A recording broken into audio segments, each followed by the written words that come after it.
Hello, I'm Ich, and in this screencast I will tell you something about the watch list of Wikipedia.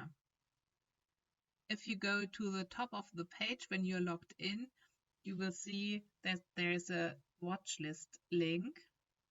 And if you have just created your account and you go on that link, there will not be much that is displayed because you have to add articles actively to your watch list. So in order to show you how the watch list works, I'll go back to the main page, click on the puzzle ball, and now I will just open some articles which I assume are currently edited a lot, and this is usually true for all the articles which are in the section in the news on the main page.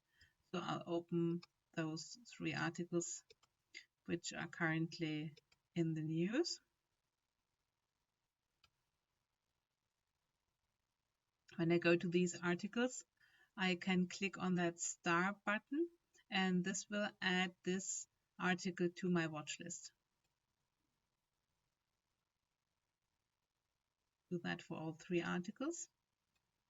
Click on the star and it will be added to my watch list.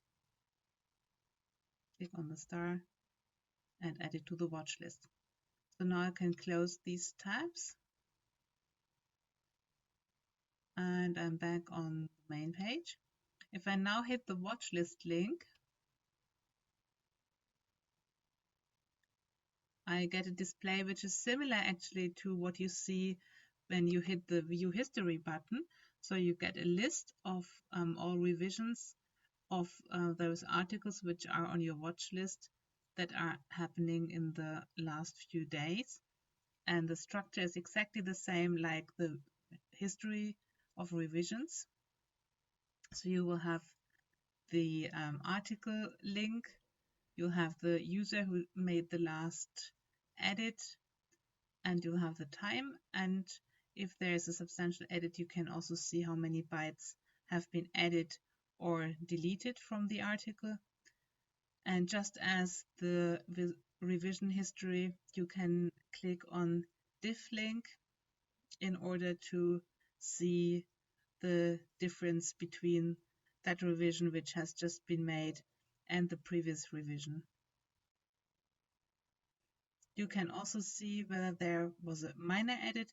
Then there's this M symbol showing, and there are further abbreviations which are explained in this box, which you might see in that list. And this is a very, very useful tool to see what is happening to the articles you have created. So I recommend that you add all your articles that you have created to your watch list, but also to all other pages that are of any interest to you. That's not only articles, but also user pages, Wikipedia pages, and other pages.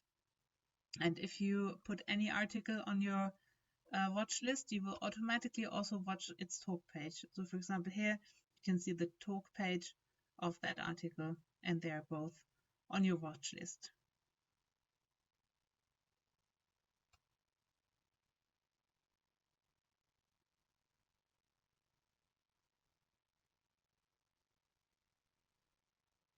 So adding articles to your watch list works via the star button on top of the page, and then you can access all these articles via the watch list link, and you can see all the recent changes that have been made to those articles.